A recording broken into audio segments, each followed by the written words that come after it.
Proper फलादेश निकलता है वो पाद रेखा से निकलता है, जो मुझे देखने का सौभाग्य प्राप्त। और साथ ही साथ मैंने ज्योतिष में पीएचडी की है कि मुझे लोगों को, समाज को एक करके रखना है। जो विश्वास नहीं करते वो एक बार मेरे पास आए, जीवन के लिए आत्मविश्वास आपका जाग जाएगा कि ज्योतिष क्या है। निश्चित तौर पर भगवा धारण करने से अपने आप मन भगवा भय होता है, प्रभुमय होता है, अंतस में आवाज निकलती है। वैसे में कुछ एकदम परफेक्ट व्यक्ति को डेट वाइज फलादेश दे देना कि इस तारीख को इतने बज के इतने मिनट पर आपके साथ ऐसी घटना घटेगी, ऐसी शुभ संकेत प्राप्त होगा, ये जानकारी मिलती है निश्चित तौर पर पाद रेखा से। हमारे रायपुर में एक अनोखे शख्स हैं, वो शख्स हैं डॉक्टर अजीत शास्त्री जी।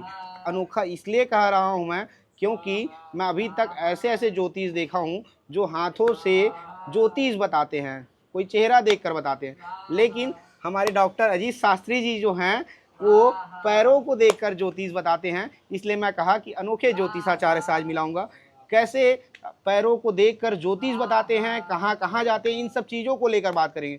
पहले मैं अजीत शास्त्री जी के बारे में बता देता हूँ। डॉक्टर अजीत शास्त्री जी 9 से अधिक वर्ल्ड रिकॉर्ड बना चुके हैं, विदेशों में भी ट्रीटमेंट करते हैं, ज्योतिष का ज्ञान देते हैं लोगों को। बहुत बहुत स्वागत है आचार्य जी आपका। बहुत बहुत धन्यवाद, बहुत बहुत धन्यवाद, thank you very much. Shastri ji, हमें जानकारी मिली कि आप पैरों से ज्योतिषाचार्य देखते हैं, ज्योतिष देखते हैं। मैं अभी तक देखा हूँ कि कोई हाथ देख के बताता है, कोई चेहरा देख के बताता है, लेकिन आप जो है पैरों को देखकर ज्योतिष बताते हैं। जी हाँ, देखिए अलग अलग ज्योतिष की विधाएं होती हैं। उस विधा में सामुद्रिक ज्ञान है, कोई हस्तरेखा देखता है, कोई मस्तिष्क रेखा देखता है, कोई चेहरे के अंग को देखता है, कोई कुंडली देखता है, लेकिन मैं पैर की रेखा देख करके जो भविष्य बताता हूँ ये अपने आप में अनूठा और अद्भुत है।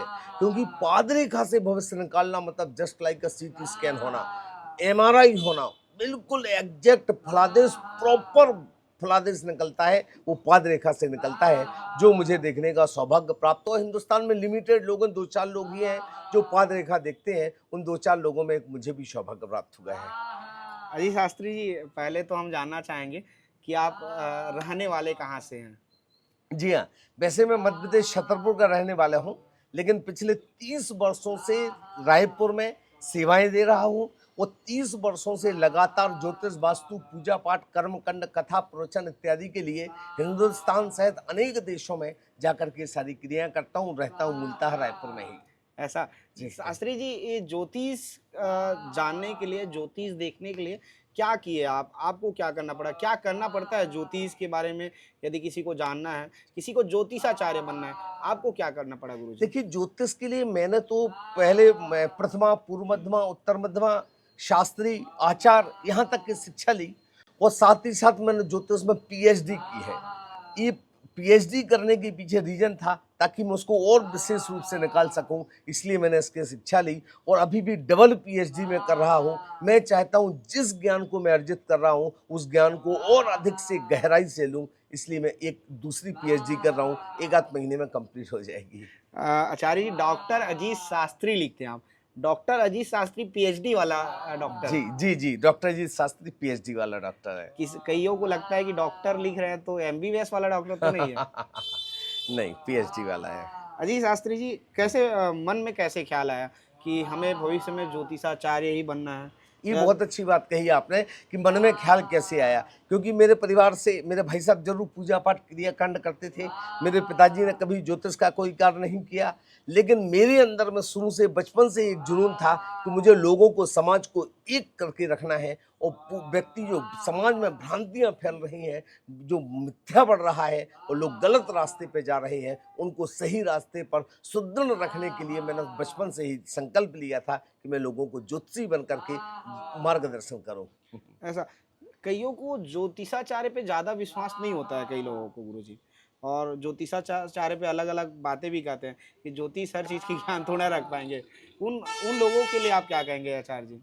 देखिए, विश्वास करना ना करना व्यक्ति के अपने अंदर की बात है। और मैं कहता हूं जो विश्वास नहीं करते वो एक बार मेरे पास आए, जीवन के लिए आत्मविश्वास आपका जाग जाएगा कि ज्योतिष क्या है। क्योंकि ज्योतिष एक अंतरंग से निकलने वाली अद्भुत ऊर्जा का नाम है, शक्ति पुंज का नाम है। और जिस दिन आप वह देख लेंगे, जिस दिन महसूस कर लेंगे, मैं विश्वास के साथ कहता हूं ज्योतिष पर विश्वास करेंगे, यह छलावा धोखा नहीं है, यह पूर्णतः विज्ञान और साइंस है।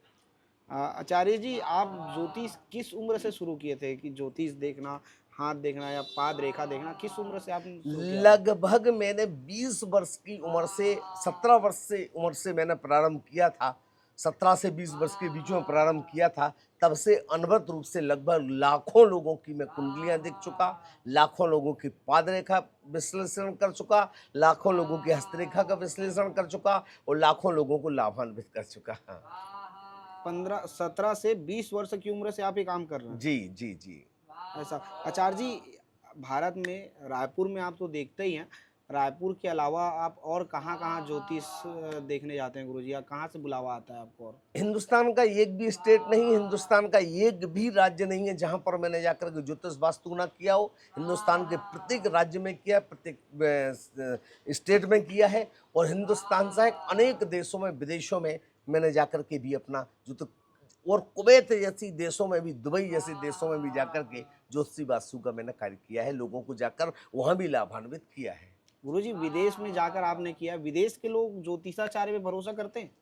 जो हमारे क्लाइंट हैं वो हिंदुस्तान के हैं, देश के हैं, हमारे भारत के हैं, वहाँ जाकर शिफ्ट हो गए, वहाँ का रहने लगे, वहाँ व्यापार करने लगे, नौकरी करने लगे और वो सारे लोग ज्योतिष पर अति विश्वास करते हैं। उनको देख करके बाकी बहुत सारे लोग ज्योतिष पर, वहाँ के रहवासी भी विश्वास करने लगे। कैनेडियन लोग मेरे बहुत सारे ज्योतिष पर विश्वास करते हैं। कैनेडियन के कॉल्स आते हैं, यूएसए के लोगों के कॉल आते हैं, ऑस्ट्रेलियन लोगों के कॉल आते हैं, कहाँ से लोग जुड़े हुए हैं हमसे, तो निश्चित तौर पर इस पर विश्वास करते हैं। डॉक्टर अजीत शास्त्री जी, आपके नाम पर कई अंतर्राष्ट्रीय ख्याति प्राप्त है, कई अंतर्राष्ट्रीय आपको वर्ल्ड रिकॉर्ड मिले हुए हैं। जी। ये वर्ल्ड रिकॉर्ड के पीछे की क्या कहानी है? 9 वर्ल्ड रिकॉर्ड आप हासिल कर ले रहे हैं, इसके पीछे की कहानी बता दीजिए। निश्चित तौर पर एक जुनून, एक जोश, एक विश्वास, एक आस्था, एक श्रद्धा है भगवान जगन्नाथ के प्रति आस्था और साथ ही साथ लगातार करते रहना कार्य और कुछ हटके देना। ज्योतिष पर लोग जो फलादेश करते हैं उससे हटके फलादेश देना, यही एक मुझे विश्व रिकॉर्ड प्राप्त करने का सौभाग्य प्राप्त हुआ। और एक नहीं, दो नहीं, चार नहीं, 9 विश्व रिकॉर्ड बनाने का जो मुझे कीर्तिमान प्राप्त हुआ है, निश्चित तौर पर यह प्रभु हरि की कृपा है, उन्हीं की अनुकंपा है। शास्त्री जी, आपके वस्त्र में जब आता हूँ, यही आप वस्त्र धारण करते हैं, जी। ऊपर में आपके पगड़ी भी रहते हैं, जी। इसके पीछे की क्या कहानी है? निश्चित तौर पर भगवा धारण करने से अपने आप मन भगवामय होता है, प्रभुमय होता है, अंतस में आवाज़ निकलती है। वैसे मैं कुर्ता पजामा भी पहनता हूँ, लेकिन लोगों के लिए जब भी मैं इसमें बैठता हूँ तो इस वस्त्र को पहनता हूँ, प्रभु की आराधना करता हूँ, भक्ति करता हूँ, पूजन करता हूँ, हवन करता हूँ, उसके बाद अपनी व्यासपीठ पर बैठता हूँ, अपनी गद्दी पर बैठता हूँ और लोगों को लाभान्वित करने का प्रयास करता हूँ। तो इन वस्त्रों से मुझे ऐसा लगता है कि मुझे बहुत लाभ प्राप्त होता है लोगों को, या वो मुझे भी अद्भुत एक शक्ति प्राप्त होती है। शास्त्री जी, एक और सवाल है। जब मैं देखा कि आप हस्तरेखा नहीं पाद रेखा देखते हैं, तो हस्तरेखा और पाद रेखा इन दोनों में क्या अंतर है? क्यों आप पाद रेखा देखते हैं? उससे क्या कुछ मिल जाता है? आपकी पीठ में दर्द था, हल्का सा फ्रैक्चर सा लग रहा था, डॉक्टर ने कहा जाओ आप एक एक्सरे करा के लाओ। एक्सरे कराया, उसमें क्लियर नहीं हुआ।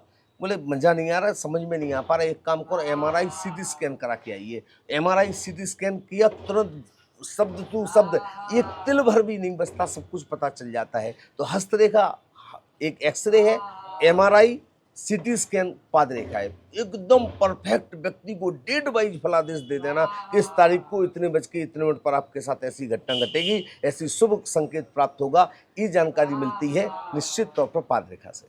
पाद रेखा की कोई कोर्स होती है? पाद रेखा की कहीं कुछ पढ़ाई वगैरह होती है? पाद रेखा का अलग से अब हिंदुस्तान में कहीं पर भी कोर्स नहीं करवाया जाता है। निश्चित तौर पर इसका कोर्स था, विलुप्त होते जा रहा है। ये पांडुलिपियों में, प्राचीन ग्रंथों में इसका उल्लेख मिलता है, उसी से मैंने अर्जित किया है। और अब धीरे धीरे पाद रेखा विलुप्तता की ओर जा रही है और मैं लोगों को आह्वान करता हूँ, आइए मैं आपको पाद रेखा का ज्ञान देना चाहता हूँ। जो भी आप दर्शक सीखना चाहें, आपके पास स्वागत है, मेरे पास ज़रूर आएँ। गुरुजी, आपके पास कोई आना चाहता है, कोई जानना चाहता है कि मेरी भविष्यवाणी क्या है, मेरे को भविष्य में क्या करना चाहिए, उसको गुरुजी वो कैसे आपसे संपर्क करेंगे, वो कैसे पहुंचेंगे आप तक? देखिए, रायपुर भाटा गांव में मेरा रहना होता है और रहने के साथ साथ में सबसे महत्वपूर्ण बात जो है वो ये है कि आप हमारे ऑफिस के नंबर में दे देता हूँ, आप उसको डिस्क्रिप्शन में डाल दीजिए, लोग उस पर आएँ, पूछ करके आएँ और मैं तो सेवा भावना से बैठा हूँ। मैं चाहता हूँ भगवान जो भी मेरे पास आए, हे ईश्वर जिसको आप मेरे पास भेजें, आप भगवत भक्ति के साथ भेजें, मैं उनकी सेवा कर सकूं, उनके कष्ट को हर सकूं। इसी मंगल भावनाओं के साथ सबकी सेवा में अनवरत लगा रहता हूं। गुरुजी अंतिम सवाल है, आप बुरा ना मानिएगा। लोग ज्योतिषाचार्यों को कई बार ये कहते हैं कि ज्योतिष लोगों के पास यदि आप पहुंच गए तो ज्योतिष लोग जो होते हैं वो लूट लेते हैं, अलग अलग विधि बताते हैं, अलग अलग तरीके बताते हैं। तो गुरुजी आपके पास यदि कोई आएंगे तो ऐसा कोई शिकार तो नहीं हो जाएंगे? गुरुजी आपके यहाँ की क्या फीस, क्या चार्जेस है गुरुजी, ये बता दीजिए। क्या बात कही आपने। देखिए भैया, हाँ निश्चित तौर पर ज्योतिषी के पास जाकर भारी भरकम फीस देना पड़ता है, 11,000, 21,000, 51,000, लाख। लेकिन मेरे यहाँ नहीं, मैंने वही 1,500 रुपये फीस रखता हूँ। कम से कम फीस रख करके मैं चाहता हूँ, प्रयास है कि ताकि हर व्यक्ति मेरे पास आ सके, मैं हर गरीब से गरीब व्यक्ति के लिए मैं उसके कष्ट का निवारण कर सकूँ। इस भावना से फीस बहुत नॉमिनल, बहुत कम इसीलिए रखी गई है। तो हम डॉक्टर अजीत शास्त्री जी से बातचीत कर रहे थे।